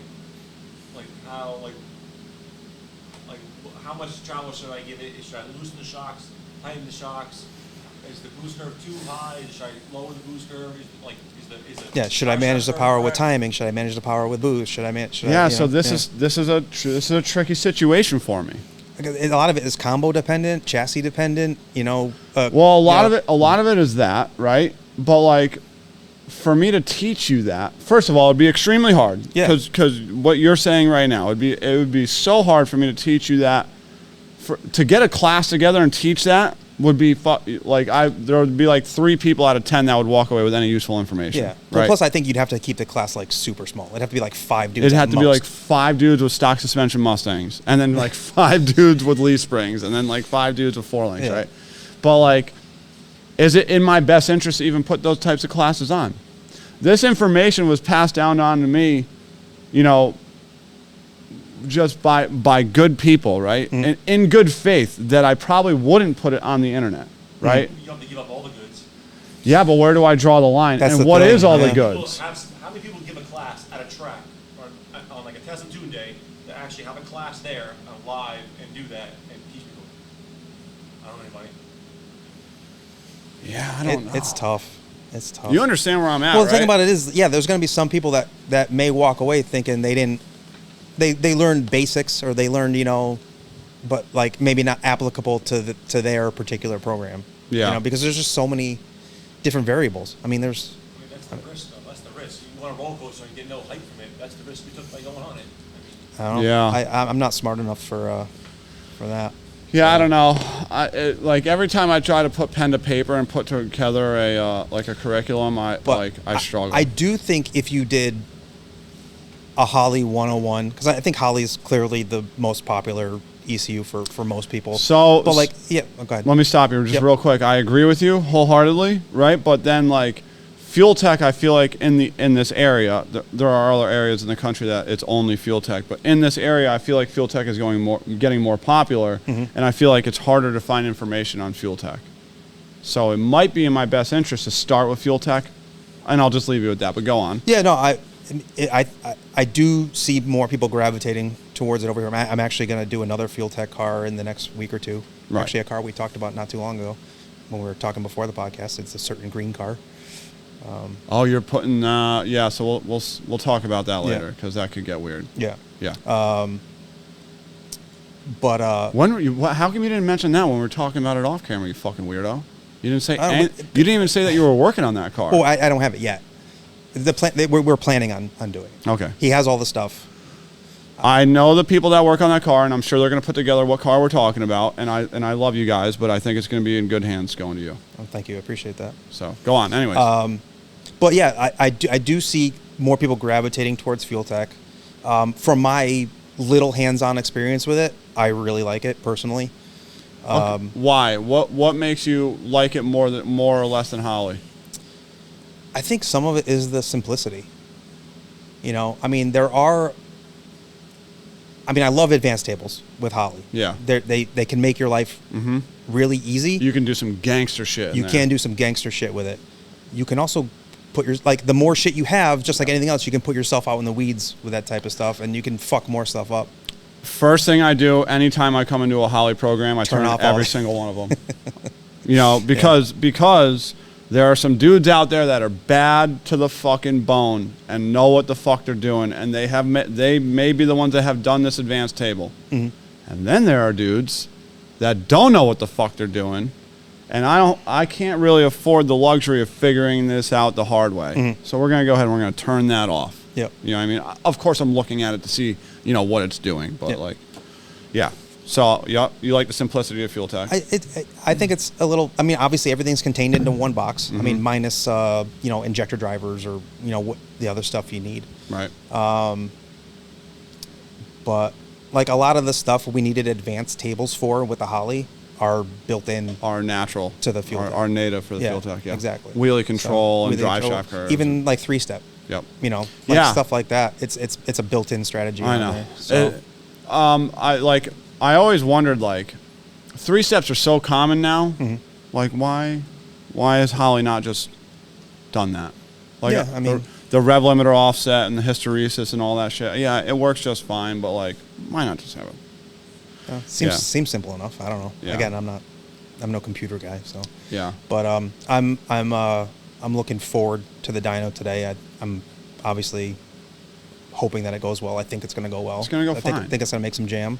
I mean, we're not going to be wicking it up all that high today. I was just about to say, like, you guys, we've done this before. Yeah. I'm not a big dyno. Put a number on the board. Right. Honestly, Rob, the owner of the car, is, and I'm probably going to tell him to go fuck himself and not do it. Right. But like, so here's a little fun fact for everybody listening.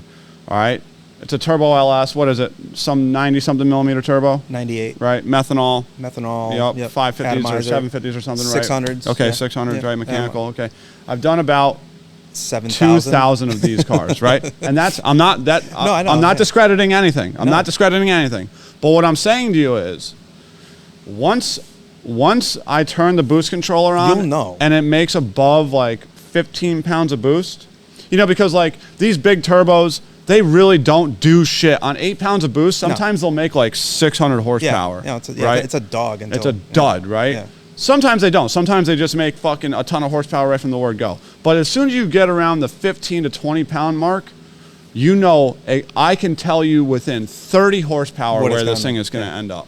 And I got to be honest with you, I probably am already done with the fuel and the timing table, right? And like people think they need to come out here. Now, there are situations where you do need to get a car on here and literally pin the wastegates, right?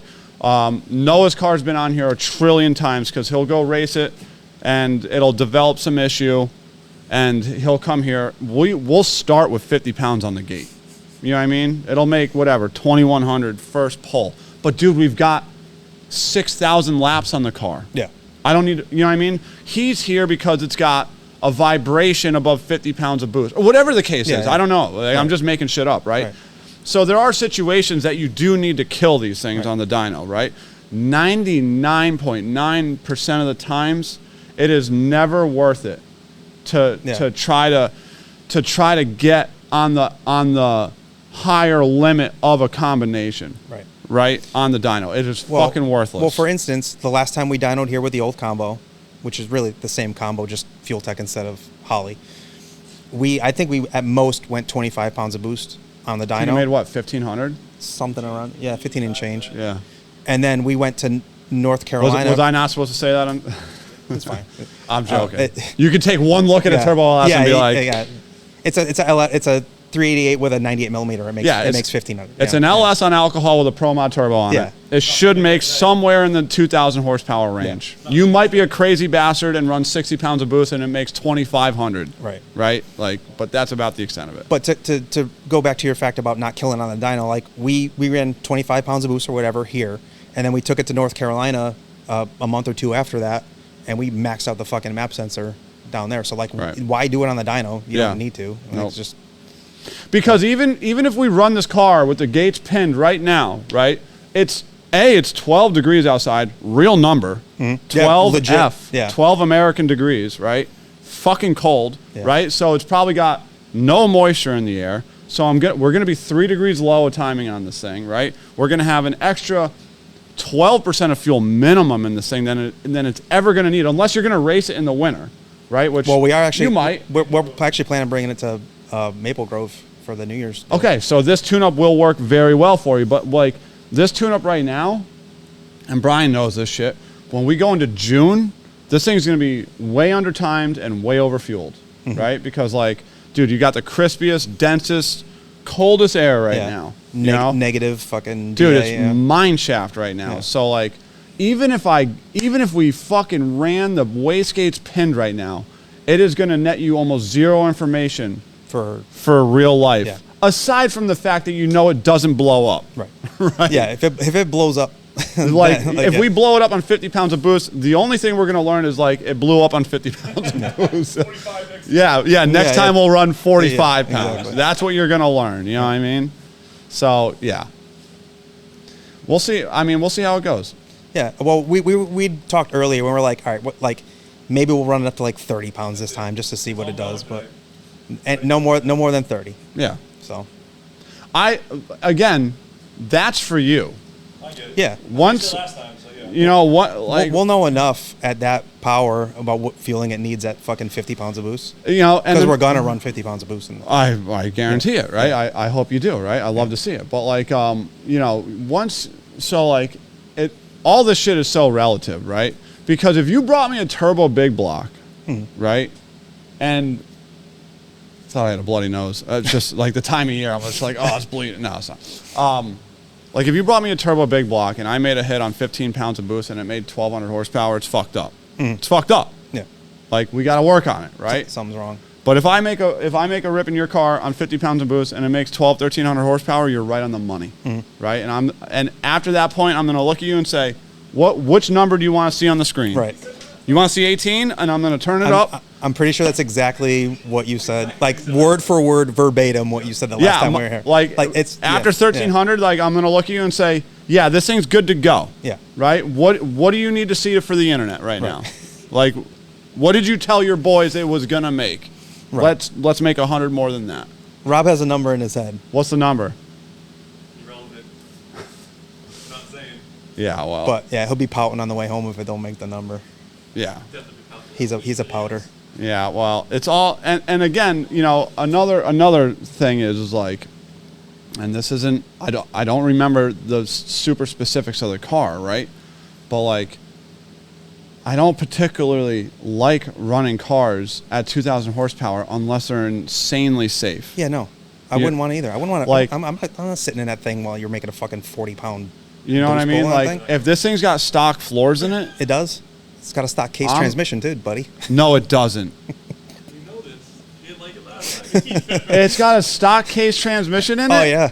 I'm gonna make. Do you have some fucking ballistic shit for your leg? Like No, I don't. So I'm gonna make 2 pulls, and then you could get in the motherfucker and do it. I am not. I'm walking out of here today Is that upright. Is that something I shouldn't have said? Should I not have mentioned that? Upright. He remembers last time. He said No, I don't remember. That's crazy. A glider or 400? 400. At least it's a 400. That's retarded. This is a bad idea. It's a super bad idea. Yeah. God.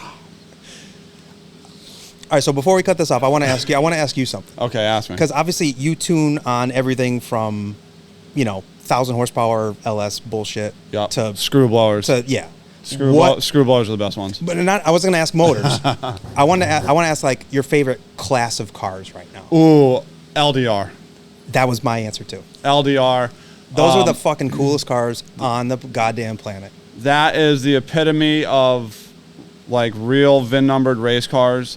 Like They look like the cars they are. when you go to an LDR race, it's gonna be 72 Chevelle, 3 Fox bodies, 269 Camaros, some Novas in there. a Chevy 2. Yeah. They're all gonna be double railed, floaters, strut front end, big blocks, small blocks, just LDR. I mean, I guess the same could be said about X at this point, right? But I think fucking X275 has lost its luster a little bit. Yeah, and I like the powertrain combos better in LDR too, like the rule set for that. I feel like cheating is a lot less in LDR than it is X. I feel like everybody's trying to really like get an advantage in X, and everybody is in LDR also, obviously. But that's class racing. I feel like the combinations in LDR promote more you working on the car more so than the combination. Meaning like, they allow blower Hemis in there, right? Like it's pretty mapped out what they do for horsepower with the blowers and shit, right? But like, which converter, which stator, you know what I mean? What are your line pressures? You know what I mean? Like what's your ratios? You know what I mean? Like you're working on that type of shit, and that shit's really cool to me, right? Ultra Street, I mean, I don't know, they're all cool. LDR though, LDR is like the highest level of car that are still like a VIN car. That's why I like it too. Right. Like Pro Mod's great. I love Pro Mod. I mean, there's nothing wrong with fucking Pro Mod. Fucking love Pro Mods. Yeah, but a factory dimensioned car with a VIN number is always cooler. Always going to gravitate I've felt like this for my whole career, right? Pro Mods are sick. Pro Mods are the coolest cars to watch racing. Sure, they're By a wild. long shot. They're wild. They're wild, right? And how fast they go and how tight the field is unbelievable. But like if I'm walking through the pits, I gravitate towards. I'm going to the steel body cars. Yep. Yeah, I love them. I love them to death. I love them when the factory cars, OEM bodies are an inch off the ground. I fucking love it. I love every bit of it. I don't like. You know what I'm really excited for? Tell me. Is the 10.5 stuff coming back. So I want more slick tire stuff, right? For a couple reasons. Like I wish there was more high level 28-10.5 stuff. Like prepped front side. Front side prep. Like I wish there was like unlimited 28-10.5 stuff. Like, PDRA Super Street, but like unleashed, right? So do you like what you saw at the Snowbirds this past week? Yes. Yeah, okay. I want the clocks on. Okay. Because I like the radial stuff is cool. We've been doing it forever. It's fast.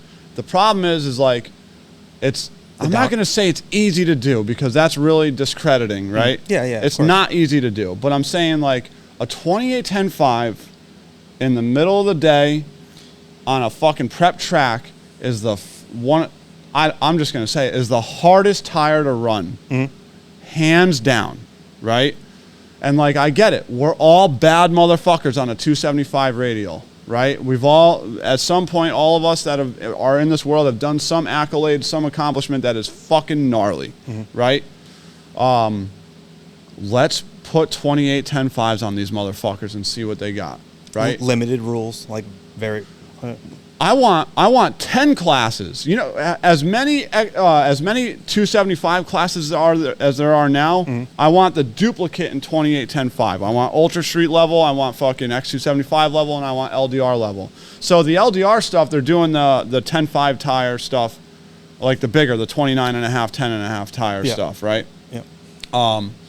At Cecil, they're starting at Cecil with that. They're adding it in, and then you have PDR Pro Street, and that's the sickest class, dude. That's the screw blowers and the roots blowers and the 900-inch fucking nitrous motors with the fucking 69 Camaros, the OEM bodies, the LDR style car with a slick tire. Sick. Yeah. Right? So sick. I want that same thing in the 28-10.5 like they just did at Bradenton. That was cool. Like I want X275 cars on 28-10.5s. Fucking, instead of going 101 to the 64, I want to take a slip that says 111 and be like, bad motherfucker. Yeah. You see a radial car go slower than a 103 in any class, you're like, what a pile of shit. You see a fucking 28-10.5 go 109, you're like, that's a bad motherfucker. Yeah. Same car. It could be the same exact car. You're like 109 on a 28-10.5? Bad motherfucker. Right? I want that, dude. Yeah. It'll slow the class down. That, and I mean, what's your take on like the track prep it takes for the radial well, stuff? and that's like leanother the thing. The downtime and the that's another constantly thing. Bro, if you did 28-10.5 racing only, you could go to fucking Lebanon Valley. You could go to fucking Island on a Wednesday. Right. I mean, Noah and these guys do it all the time. They find the shittiest tracks they could find, right? Because they're no prep racing. So they go to fucking Lebanon Valley on a test and tune on a Wednesday to go test converters and shit, right? You could run whole shootouts like that. If you had 30 cars on 28-10.5s, you could go fucking anywhere, including the street, right? But I'm saying you could go to any racetrack at any time and fucking have a fucking battle, right?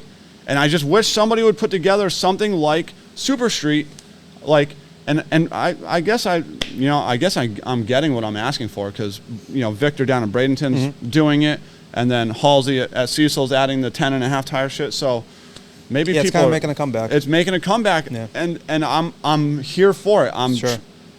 I just the radial stuff, like if the sun's out and it's the track's 130 degrees, like we got to slow it down. I mean, the same rules apply to the 28 to the slick tire stuff, but it's not as drastic. I don't think it's not as drastic. And the fast you could put a 28-10.5 tire on the gnarliest racetrack in the world. All right, this is a great point, right?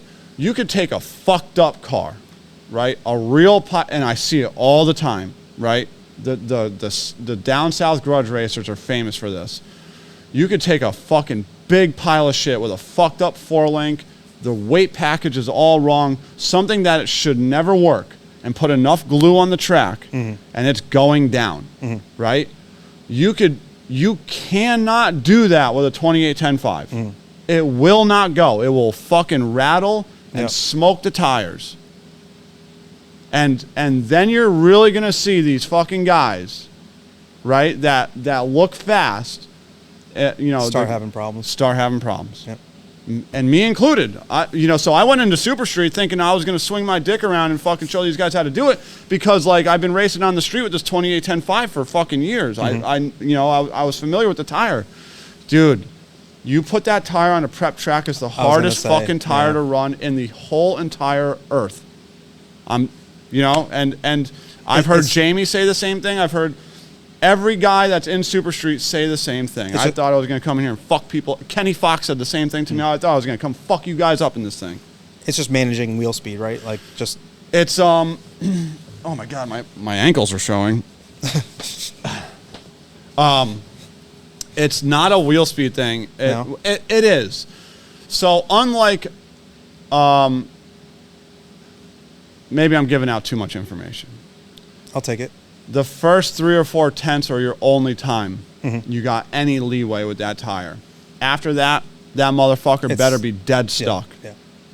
If you've got wheel speed with a 28-10-5 and no wheelie bars, right, past like 4 tenths, I promise, I've never been able to make the trip. Yeah. I've been able to make the trip in the sense like it'll hit a curve or like it'll rattle out there and pull through. Right. But it's not the fastest way to get through there. Right. So it's so you gotta fucking treat them. You gotta whip these things right from the word go, and then you better figure out how to get it in check fast. Gotcha. And it's really tough. Or you could run it stuck the whole way. You could run it stuck like a radial the whole way, but you're giving up 60. You're giving up 60, and you're so slow off the button trying to keep the tire stuck that you're more than likely going to drive into either spin or shake because it's slow for the first 10 feet, 20 feet. Right. You know what I mean? Yeah, yep. Like you didn't use that opportunity that was given to you to get the vehicle speed up. Right. So you kind of got to go. I'm giving it away too. And you're not really hitting the chassis hard enough to. Exactly. Yeah. So like you're going to run into, because a lot of these cars are set up to squat, you got to get the chassis set. Right. You got to get the nose up. You got to get the tire where it needs to be. And if it's too soft, it's not. And then you got to manage it. Right. When it's too soft, you roll into all these things, and it's just hard to manage. Yeah. Where that works well, again, I'm going to have to clip this all out. Like a stock suspension Mustang that can only separate, that's where you run it stuck, right? You'll run it like a radial. You run a bunch of air pressure. Not a bunch, but you run more than you would think you would, and you run it separating just a little bit, and you just run it stuck the whole way. That's kind of what we did when we had a 26 on the thing. I bet you I've never done any 26. I have done some 20. That kid Frank that came in earlier, we did some 26 stuff. Oh, yeah? And like off the trailer, we were going like 520s. Like this was like whatever 10 years ago. It was just funny how much success we had with it, like off the trailer. And that's my only 26 stuff. So, yeah, I would love to see. That was a great question. That got me fired up. Sick. Yeah. I've been saying it to anybody that will listen to it. I wish the slick stuff would make a bigger comeback. So. I agree. All right, let's go tune some race cars. Yeah, let's go make some power. Thanks for coming in. All right, thanks, buddy. All right, bye.